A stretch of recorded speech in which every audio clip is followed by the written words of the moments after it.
Today, I'm excited to be joined by Irene, who's been alcohol-free since New Year's Eve in 2018. Thanks for joining today, Irene. It's great to have you. Thank you for having me, Simon, and please.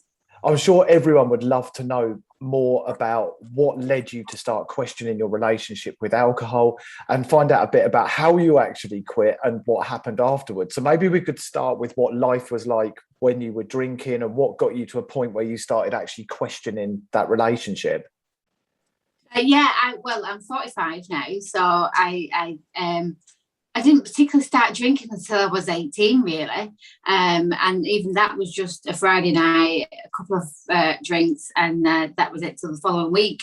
Then I hit, I suppose, my early 20s, and we'd go out on a weekend, and myself and a group of friends, and I was always the drunkest. I was always the one who couldn't remember the night the next day, had to ring up and say, like, how did I get home? How did this happen? And I just, at the time, I thought it was just part of the thing, part of the ritual. Blacking out, I always thought was falling down unconscious.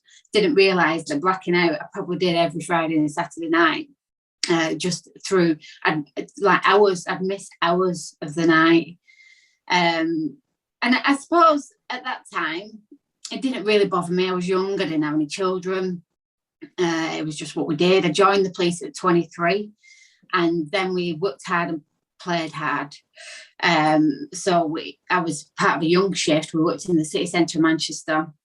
And it's funny because I would see people who were drunk on a Saturday and Friday night while I was working, and I'd be like, oh my God. And then I would be that person when I was off then, but I would never link the two. I would never link the two. And I hated dealing with drunks when I was working nights, but I was that drunk when I was off.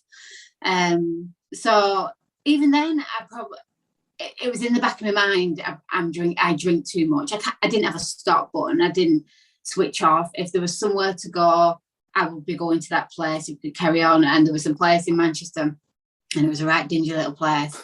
And it stayed open until like 9 o'clock in the morning. So after the club shut, we all went back there, and like they served cans. It was honestly, and that seemed like, it's a normal thing to do. So many a times I'd be getting a taxi home at like 7 o'clock in the morning, and then the weekend would be wasted. But because I was working hard and I had my own house and I was paying my bills and I was going to the gym, it all seemed like, I'm all right. There's not an issue with this. And then I didn't have children till later on. So in 2012, I had my first son, Ted. And obviously I didn't drink whilst I was pregnant. But then afterwards, just got sort of back on it. And again, it was binge drinking mostly. And then me and my husband, we wanted to get pregnant quite quickly. We wanted our children close together in age. And we got pregnant whilst Ted was 7 months old.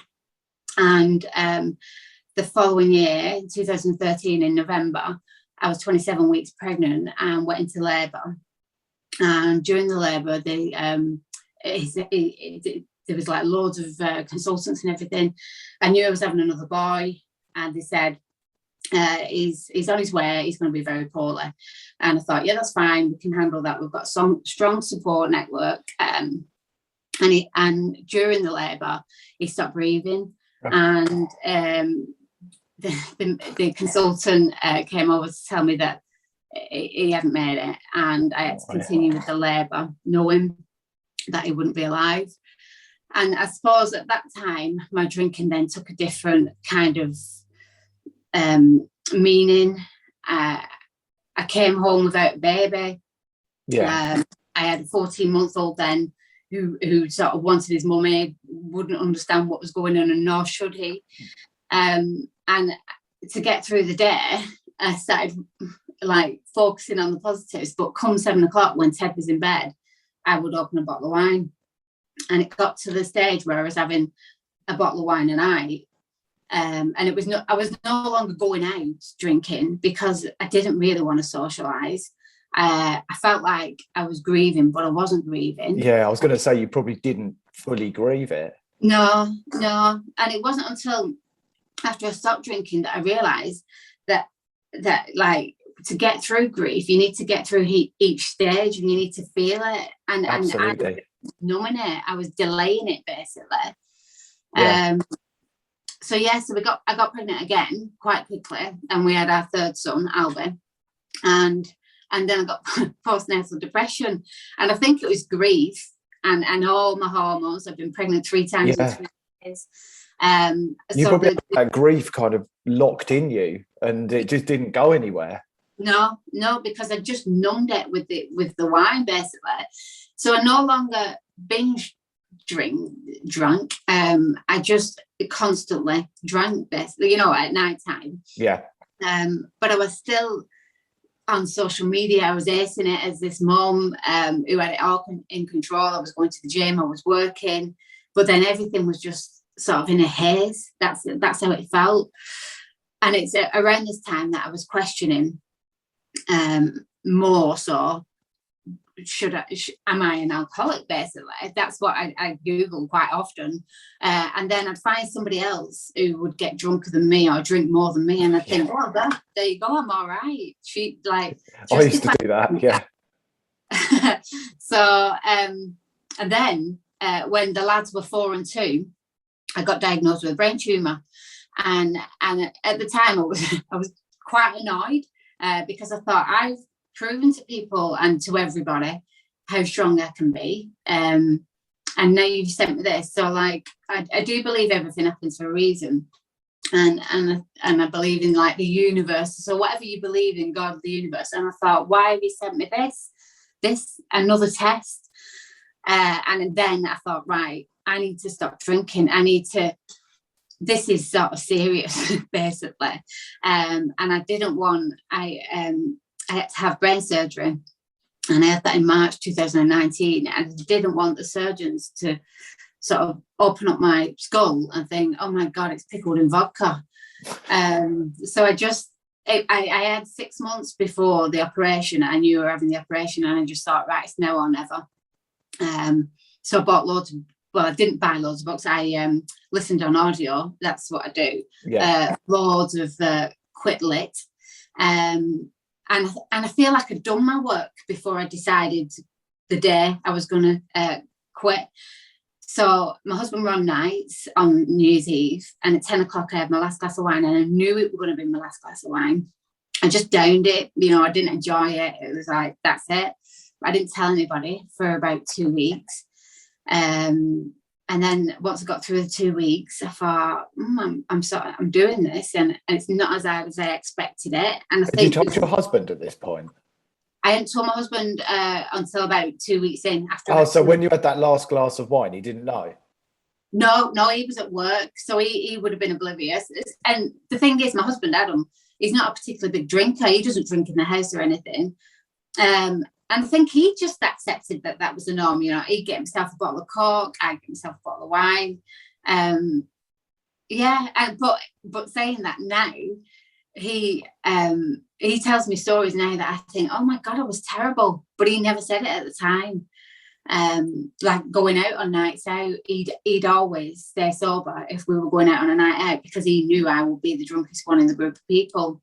It's really interesting, because I find often, and I was the same, that the people who are the big drinkers and develop the problem with alcohol, we tend to find partners who kind of put up with it, don't say much. They tend to be more of an avoidant personality type, where they might just kind of bury, not in a nasty way, but like bury their head in the sand, and they don't want to cause a commotion. So they just turn a bit of a blind eye. And I think our type of person can be drawn to them, because if we were with someone who was constantly criticizing us and telling us to stop, we'd probably leave and go and find someone else.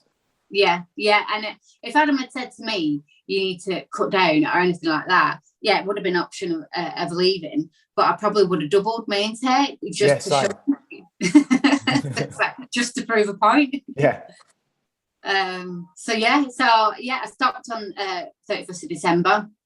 Brain surgery the March afterwards, and I started writing then, because I just thought I had all this free time, and I didn't know what to do with it, because I would never, after 7 o'clock, I would never do anything other than sit in front of the telly watching rubbish TV. And I just thought, no, I'm sober. I don't want to watch telly. I don't want to watch rubbish television. So I started writing. And I was looking at, there's 168 hours in a week.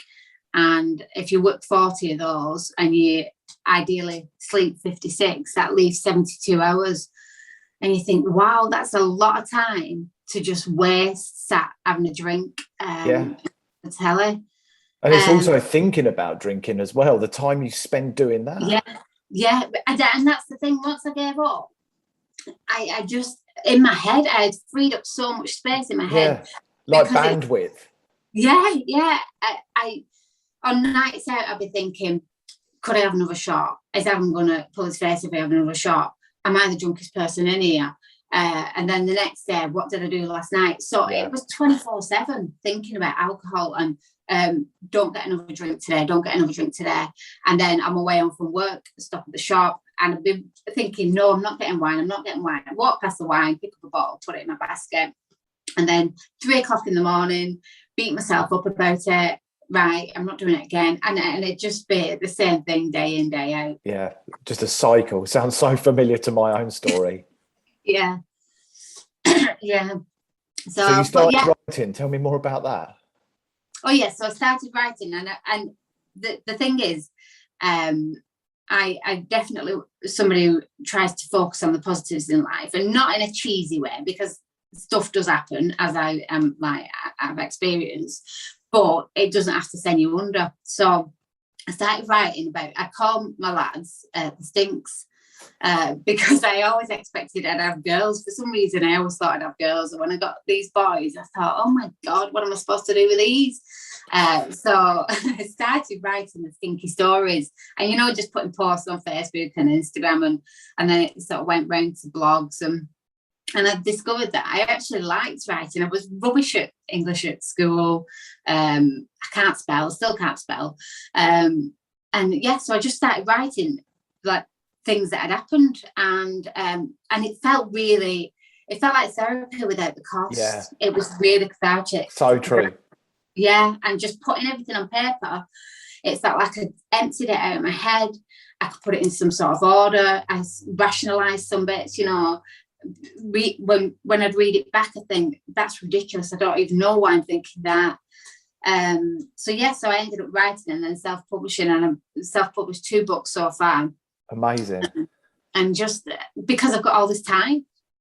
That's brilliant. What are the books called? I'm sure people are going to be interested to know. I'll put a link to them as well. They're called Look for the Effing Rainbows. So effing is spelled EFFIN. And then the second one, because I wrote the first one, it was about Dusty, my little boy who didn't make it, and about drinking and the tumour. I realised that from the reviews that I'd written a self-help book. And so my second book is like all about lockdown and having kids in lockdown and stuff and staying sober. And that's called Look for the Effing Rainbows, a self-help guide, not really. Oh, but I haven't read it, so it's the first I've known about it, so I'm excited to read it. That's the title. So they're funny, but obviously because of my story, they have got sad bits in them. So yeah. Oh, that's amazing. Good for you. And you're now sharing your story, helping other people. And my journey is so similar, because I also found that passion in writing. I wasn't brilliant at English at school either, and I found exactly the same thing. It was like doing a brain dump onto the paper or onto the computer. And it just, once I started it, I could sit there for hours just completely immersed in this writing. And I've also painting as well. Like I find a lot of creativity. I just love it. I just get completely lost in this stuff. And it sounds like your journey's been the same. Yeah, I've seen some of your page, that tree that you've done with all the it's gorgeous. My cherry blossom tree. I'm going to put it on the screen now so people can see it. And I'll put your books on the screen too as well, just so it's fair. Oh, cool. So you work as a detective for Greater Manchester Police, which I think is really cool. But perhaps that's why you don't watch TV shows, because most of them are about police detectives. Did you find that your sort of performance and engagement at work improved, changed after you quit drinking? Definitely. And I can't. I'd be lying if I said that I hadn't had a Monday morning off work due to a hangover, and because I've been in the police now 22 years last week, so there's definitely been days off sick that I probably convinced myself it wasn't a hangover, I was actually poorly, but in all reality it was a hangover. But even I'm just head's a lot clearer, just my work is just going to be 100% better, and because of shift work and stuff like that in the police force, and it's a massive force. I think there'll be quite a few, I would call them grey area drinkers, and people who finish nights and maybe have a drink before they go to bed. Now that's not normal. So I've started now doing a support alcohol support team in GMP. So we only started that in lockdown, so we're hopefully going to get some we've got like online events and stuff like that, but just to and I want to share my story, just because I think once you share your story, more people are inclined to say, actually, that's me, that's right. I weren't drinking out of a paper bag in the morning, I weren't going in Wetherspoons at 10 o'clock in the morning. So yeah, it doesn't have to be you're at rock bottom, and that's what I want to do, is try and get people who are not at rock bottom but can change, whether they give up or just adapt it. But yeah, I just want to sort of help people out there to change the sort of view on alcohol. That's brilliant. And because I was asking about the police role as well, I was thinking there probably is quite a big drinking culture. It's a high pressure, environment. And like you said, some people are on night, some people finish at 10 o'clock at night and might just go to the pub afterwards. I don't know if that's a stereotype I've got, but I just have a vision of it being quite a drinking culture in the police force. Yeah, and if you see any problems about especially female detectives, well, I suppose all female and male, you see them finishing a job and they all meet in the pub, and then it's all sort of work or in a pub. That's what you see on the television, and it's not that far from it. I just don't think people go in the pubs as often, but I think finishing a day's work when you've dealt with something quite traumatic, your first reaction is to go home and open a bottle of wine, and it seems even that's okay to do that, but then the next day is going to be twice as hard when you're dealing with something else equally as traumatic. Yeah, this is it, and it's a role that you're almost learning to shut down your feelings. You're seeing traumatic things day in, day out, and not full. If you're drinking every evening just to numb it out, you're not fully processing all that stuff that's coming up. So it must be challenging. I mean, and you've been through a lot, so I'm sure you can relate to that. Yeah. I remember when I first got told I had a brain tumour, we'd already arranged to go out for tea with my mum and dad and the lads, and so I said, well, just still do it. And it was the first time in my life that I had no appetite, and I thought, thank you, God. The stress has made me not eat. But I remember at the meal, I had 3 large glasses of wine, and we must have only been there an hour and a half. And I thought, well, it's not affected my alcohol intake. And I for a couple of weeks after that, because of the stress I thought I was feeling, I didn't eat, but I drank. And it was like people were saying, oh, go and get yourself a bottle of wine. It was all justified. It was that I was allowed to do it at this time. So I thought, but that's when I realised that I'd gotten into a really bad, I was just depending on alcohol, basically, dependency. Yeah, and you just get into that cycle. Yeah. Yeah, that's and I imagine your recovery from the brain tumour surgery, I imagine that was probably, I don't know if you had any evidence, but that was probably better because of the fact you'd not been drinking for a fairly long period then. Yeah, I think there were so many side effects that I could have got after brain surgery. One of them, I'm deaf now on my left side, and I knew that was going to be the case before I went in. But that was it. I didn't get any other side effects. So I think I was on day 10 after surgery, and I went and picked the lads up. I couldn't drive then, but I went and picked the lads up from school. And that's when I genuinely believe that my recovery was so much quicker. And that's when I started writing, seriously, because I had so much time because I was off work, couldn't drive. So my brain really sort of sprung back into action. That's fantastic. And your books, obviously you said they're self-help books, are they kind of, who would they help? Who would be the ideal person that would benefit from reading one of your books?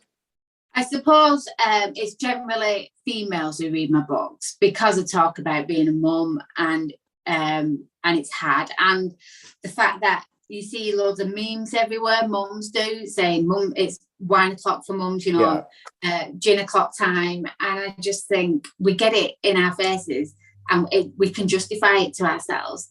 So I do think because it's my story about me, people like me who've got kids who are not acing it, but we're not doing too bad, but people who like to have a laugh, and who I suppose who are going through any event in your life feels massive when you're going through it. It doesn't matter what the event is. And after each chapter, I talk about the 3 things I take out of that. And 2 might be serious, or 1 will be funny. But it's like, it's anybody who's going through any event in life and just needs something to sort of say, there's other people out there like you, and we can get through it. Yeah, exactly. It sounds brilliant. I'm definitely going to read it. So like I say, I'll make sure the book's details are in the description of the video and on the screen as well. But yeah, your story is just amazing. So what's happening next? Have you got more books planned? Where do you go from here? Well, I've just done my Christmas planner because I love a planner. I love stationery, any post-it notes. So just a Christmas planner, and it's called my How to Keep My Shit Together at Christmas Time planner. And so it's in the same vein as my books. So that was coming out at Christmas time. So yeah, I've been writing for Lancashire Life now as a columnist, and I would never have done that if it had been drinking. I would never have even put myself in that position, I contacted the editor, and things like that would never ever have happened if I was just on my little steady road with alcohol. Yeah, and that's the thing. I think your confidence in yourself grows, and not only have you got the time on your hands, you start to actually believe in yourself that I can do these things, and I'm not as unworthy as I perhaps was convincing myself that I was. Yeah, definitely. And yeah, it's the confidence. It's amazing how and I used to drink to give me confidence, but it wasn't confidence. And now I know, and it's not in a cocky way, but now I know and it's just belief in yourself that you can do things. It's with alcohol, it's just a false confidence. There's a short-term fake confidence, but as you start, I think you start to actually be able to like yourself, even love yourself if you're really good at it, but you start to like yourself and accept yourself more as you are, and that allows you to believe in yourself more, which is brilliant. I mean, you're achieving some amazing things, and it's wonderful. Yeah, I'm proud of myself. You should be. And when, because I'm not saying like the idea of having a drink doesn't pop into my head sometimes, it does, but then I have to focus on what I'm doing, and would I be able to do all this if I started drinking again? And I know that would be a no. Yeah, so in some respects, what you're doing as well is kind of it almost keeps you accountable, because you've got the books, you put yourself out there, you've been on Annie Grace's podcast, obviously you're talking on mine, and that's like another way of saying, look, I'm out there, I'm loud and proud about this, and it's just another reason never to go back. Yeah, definitely. which is brilliant. I'm so pleased you've come on and shared your story, Irene. It's absolutely inspirational, and hopefully lots of people will relate to it and engage with it. And it sounds like you're providing inspiration to not only perhaps people who are going through traumatic stuff around, you know, pregnancy and, you know, the experiences you had. That there's obviously the brain tumor and the drinking. So I imagine lots of people are going to connect with you and find hope in your own story and the fact you're sharing it. I think it's brilliant. I hope so.